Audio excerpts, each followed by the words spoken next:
Halo, kita ketemu lagi, tetap membahas bagaimanakah alur aliran data pada komputer masa kini atau komputer modern masa kini. Namun tetap yang kita bahas adalah komputer yang berbasis atau yang menggunakan prosesor produksi Intel, yaitu untuk yang Core i9, Core i7, Core i5, Core 3, Pentium, ataupun Celeron. Nah, yang kita bahas kali ini nanti akan menuju ke sistem chipset yang tergolong baru ya, terbaru, yaitu sistem chipset yang dikenal dengan nama sistem on chip, di mana di situ chipsetnya sudah nggak ada lagi, sudah disatukan pada prosesor. Sistem on chip ini biasa disingkat dengan sebutan SoC. Namun sebelum kita membahas ke sana, kita bahas dulu, kita ulangi tentang sistem chipset yang tergolong baru juga, yaitu yang menggunakan single chipset yang dikenal dengan nama chipsetnya PCH, yang merupakan kependekan dari platform controller hub.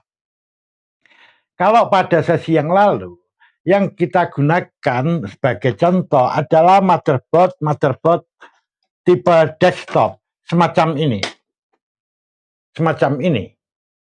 Namun kali ini yang kita pakai contoh adalah untuk motherboard versi laptop seperti ini. Saya tunjukkan, ini adalah motherboard untuk laptop yang sudah menggunakan sistem chipset baru, yaitu sistem single chipset semacam ini. Coba perhatikan di sini, ini adalah prosesornya atau CPU-nya. Nah, ini saya gambarkan dalam bagian ini adalah yang ini. Ini ada 2 chip di sini. Ini terlihat ada 2 chip. Kemudian chipsetnya, yaitu PCH, adalah ini yang saya tunjukkan. Di sini saya gambarkan chipsetnya adalah ini. Dan di sini ada embedded controller. Embedded controller nanti kalau dalam versi desktopnya yang disebut SIO, Super Input Output Controller. Ini embedded controllernya. Ini saya gambarkan di sini. Dan ini adalah memori utama atau tempatnya RAM. Nah, ini saya gambarkan ada di sini. Ini patut dipahami dulu. Dan ini mirip sekali dengan yang versi desktopnya. Contohnya yang desktopnya adalah ini. Nah, ini adalah prosesornya. Ini dia adalah prosesornya.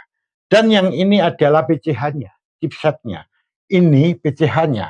Dan yang ini adalah SIO-nya. Kalau di laptop nanti dikenal dengan EC, Embedded Controller. Ya. Ini kalau di desktop dikenal SIO. Itu sama ya, Super Input Output Controller ini. Dan ini adalah memori utama atau RAM, tempatnya itu.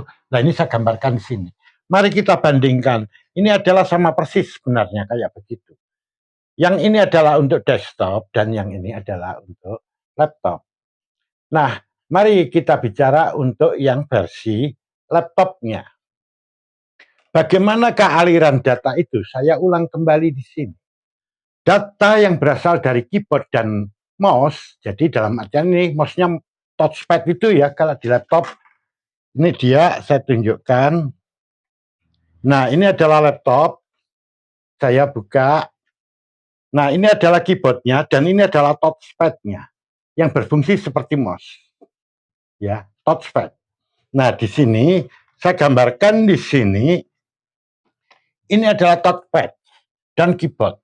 Nah, data yang berasal dari touchpad dan keyboard tadi dia akan masuk ke embedded controller. Isi, kalau yang di desktop disebut SIO tadi, Super Input Output Controller. Nah, setelah masuk ke sini akan dikirim ke chipsetnya, PCH. Kemudian dikirim ke prosesor, prinsipnya semacam itu, dan ke memori utama. Sama seperti bahasan pada sesi yang lalu. Silakan Anda melihat sesi yang lalu. Nah, sekarang saya lihat di bagannya saja agar lebih mudah. Saya ulang di sini. Data yang berasal, data atau instruksi yang berasal dari touchpad dan keyboard ini akan masuk ke embedded controller. Kemudian akan dikirim ke PCH, ke chipsetnya ini, platform controller hub.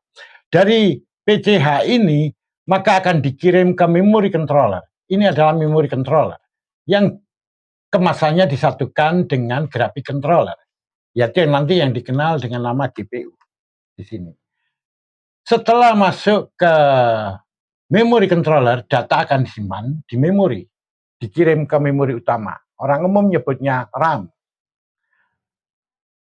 Begitu juga data-data yang berasal dari port USB, SATA, atau audio juga demikian. Dia langsung dikirim ke PCH. Ingat, kalau touchpad dan keyboard harus melalui embedded controller dulu, baru ke PCH. Selain itu, seluruh konektor langsung dikirim ke PCH. Nah, data ini sama, yaitu dikirimkan ke memori controller, kemudian diarahkan ke memori utama atau RAM. Dia disimpan di situ. Apabila data ini akan diolah, maka data yang ada di memori utama atau di RAM ini akan dikirim kembali ke memori controller, kemudian diolah di core prosesor ini, hasilnya dikembalikan ke memori controller, dan kemudian disimpan di memori utama atau RAM. Apabila akan ditampilkan di layar monitor, maka data yang akan ditampilkan itu yang ada di memori utama ini akan dikirim kembali ke memori controller, kemudian akan dikirim ke graphic controller, dalam kaitan ini adalah GPU-nya. Data diolah di situ, selanjutnya hasilnya akan dikirim ke PCH dan dikirim ke konektor yang berhubungan dengan monitornya. Apabila data tadi ingin disimpan, maka data yang ada di memori utama ini akan dikirim ke memori controller, kemudian dikirim ke PCH, kemudian dikirim ke media penyimpanan. Kalau dia pakai hard disk, dikirim ke hard disk SATA ini. Dan kalau dia pakai USB misalnya flash disk, maka dikirim ke port USB. Akhirnya data disimpan di flash disk. Seperti itu. Sama aja kalau di print ya, dicetak. Data yang akan dicetak dari memori utama akan dikirim ke memori controller, kemudian ke PCH. Sekarang printernya pakai port apa? Kalau dia pakai port USB ya dikirim ke USB, kemudian ke printer. Jadi semuanya sama, alur datanya seperti yang kita bicarakan pada sesi yang lalu. Patut dicatat di sini bahwa data yang berasal dari chipset ini, yaitu chipset PCH, platform controller hub, ini dikirim ke memori utama ini melalui bus DMI. Begitu juga nanti kalau ada data yang dari memori utama kemudian ke memori controller, kemudian dikirim ke PCH, selalu melalui bus DMI. Sedangkan data-data yang akan ditampilkan ke monitor akan melalui saluran atau bus FDI. Ini harus diingat, ya. Jadi kedua saluran ini memiliki fungsi yang berbeda. Kedua bus ini, saluran ini dikenal dengan nama bus. FDI itu kependekan dari Flexible Display Interface, sedangkan DMI itu kependekan dari Direct Media Interface. Ini ada EC ya, ini adalah Embedded Controller. Nah, seperti itu kurang lebih alur data pada komputer modern ya, yang berbasis pada sistem single chipset atau chipset PCH, platform controller hub. Kalau kita lihat pada versi desktopnya, di sini ini adalah touchpad, keyboard, kemudian ke embedded controller. Di dalam versi desktopnya embedded controller ini dikenal dengan nama SIO. Kalau di sini keyboard, di sini yang dimaksud adalah keyboard PS2 kalau di desktop. Ya, mouse-nya juga mouse PS2. Nah, semacam ini nih. Ya, kalau embedded controller yang tadinya kalau di laptopnya adalah ini, ya. Nah, kalau di desktopnya disebut SIO adalah ini. Jadi nanti data yang berasal dari keyboard mouse PS2 ini, ya, ini akan lari dulu ke SIO-nya di sini, barulah ke PCH-nya. Jadi sama dengan yang pada versi laptopnya. Nah, bagaimana dengan sistem yang lebih baru dari ini? Sistem ini akhirnya berkembang, ya. Sekarang sudah digunakan di beberapa komputer, banyak digunakan pada komputer versi laptop, yaitu di sini chipset, single chipset, yaitu PCH ini sudah disatukan dengan prosesornya, langsung disatukan. Dan prosesornya itu tidak lagi semacam ini. Nah, kalau di laptop ya ada suatu contoh ya di sini, yaitu dia sudah menjadi satu chipnya itu tunggal kayak begitu. Dan ini sudah disatukan ke sini semua. Akibatnya semua konektor yang di sini akan langsung tersambung ke kemasan prosesornya. Chip ini sudah hilang, ya, karena sudah dijadikan satu di sini. Contohnya seperti yang di sebelah kanan ini dia jadinya. Jadi yang ini sudah disatukan di sini kayak begini. Nah, sistem ini akan lebih cepat lagi, Karena coba kalau di sini data yang berasal dari hard disk, misalnya hard disk SATA atau dari uh, tempat penyimpanan eksternal seperti flash disk yang menggunakan USB, dia harus ke PCH dulu, baru ke memori controller di sini. Kalau ini langsung masuk di sini, sehingga prosesnya akan menjadi lebih cepat. Jadi di sini sudah nggak ada chipset lagi, chipsetnya sudah disatukan di prosesornya. Namun di sini ada yang tetap ya, ini untuk versi laptop. Yang saya bicarakan ini ada laptop. Ini contoh laptop dan ini contoh laptop. Ya. Ini masih tetap ini, embedded controller ini. Masih tetap ada. Nah, nanti yang dari touchpad tadi itu, yang mouse, ya kayak mouse fungsinya itu, dengan keyboard tetap masuk ke embedded controller, kemudian barulah ke prosesor. Ya, kalau di sini kan harus melalui PCH dulu. Nah, maka proses ini akan lebih cepat. Biasanya embedded controller itu ya, kalau di para teknisi atau tukang reparasi, jadi di masyarakat umum lah, itu sering dikenal dengan nama chip ini ya. Padahal ini itu adalah merek. Tapi betul itu tidak salah, memang chipnya mereknya ini. Padahal ada yang lain juga sih. IDE, Winbond, Fintech, dan sebagainya ya. Cuma kebetulan karena waktu itu yang paling banyak adalah ini, maka orang menyebut chip ini. Kadang embedded controller ini dikenal juga dinamakan sebagai chip keyboard kayak begitu ya. Memang nggak ada salahnya sih. Memang ini chip ini nanti untuk menangani yang keyboard ini ya. Jadi ada berbagai macam sebutan di tingkat umum. Tapi kalau kita bicara dalam konteks pengetahuan ilmiah ya, saintifik, lah ini disebut embedded controller. Jadi nanti jangan sampai bingung yang ada di situ. Nah, kemudian di sini ya tadi ada yang lupa tidak saya ungkap, yaitu tentang BIOS ROM. BIOS ROM ini biasanya yang digunakan adalah jenis flash ROM. Ya, sama seperti ini flash ROM. Nah, sayang saya tidak memiliki contoh yang semacam ini untuk SUC yang ukurannya besar ya. Saya nggak punya. Saya punya malah yang lebih baru gitu, yang ukurannya lebih kecil. Jadi suatu contoh ya. Ini adalah contoh motherboard SOC, sistem on chip. Ini sistem on chip. Jadi ini motherboardnya kecil kan kalau kita bandingkan. Motherboardnya kecil tapi nanti laptopnya tetap besar laptopnya. Jadi layarnya itu tetap ada yang 15 in, ada yang 17 in kayak begitu. Cuma motherboardnya aja yang kecil kayak begini. Ya, ini sistem SOC. Di mana chipsetnya sudah nggak ada lagi ini. Ya. Nah, patut dicatat di sini, ini saya tunjukkan. Inilah prosesornya.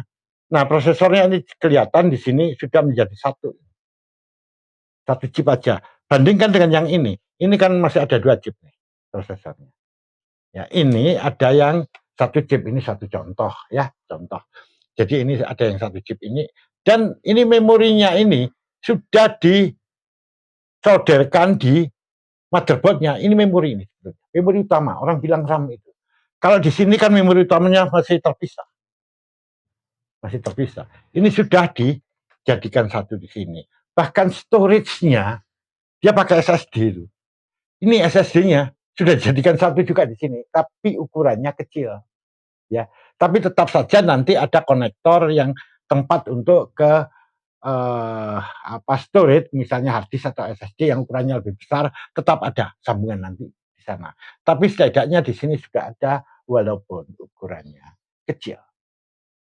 Nah, memang efek dari perkembangan sistem chipset ini akan berakibat menjadi pengecilan ukuran dari mesin-mesin komputer. Dalam artian ini mesin komputer seperti motherboard dan sebagainya akhirnya akan mengecil gitu, mengecil. Dan sistem yang semacam ini efisien energi. Jadi tenaga listriknya sudah kecil. Ya karena sudah dijadikan satu ini. Bayangkan kalau ini masih gede ini. Karena masih terpisah-pisah kayak begini. Kalau seperti ini, energi listrik yang digunakan sudah kecil sekali. Jadi memang ya pernah kami bahas ya pada sesi yang lain tentunya itu bahwa untuk elektronika ke depan itu teknologinya selalu mengarah kepada dua hal. Elektronika ini termasuk komputer, yaitu miniaturisasi dan efisiensi energi. Kalau miniaturisasi, di mana ukuran dari perangkat-perangkat kerasnya dia akan mengecil. Mesin-mesinnya itu akan mengecil. Efisien energi seperti yang saya jelaskan tadi, kebutuhan energi listriknya akan semakin rendah. Nah ini terlihat ini. Sebetulnya kalau di sini efisien tidak hanya energinya aja, efisien segalanya ya.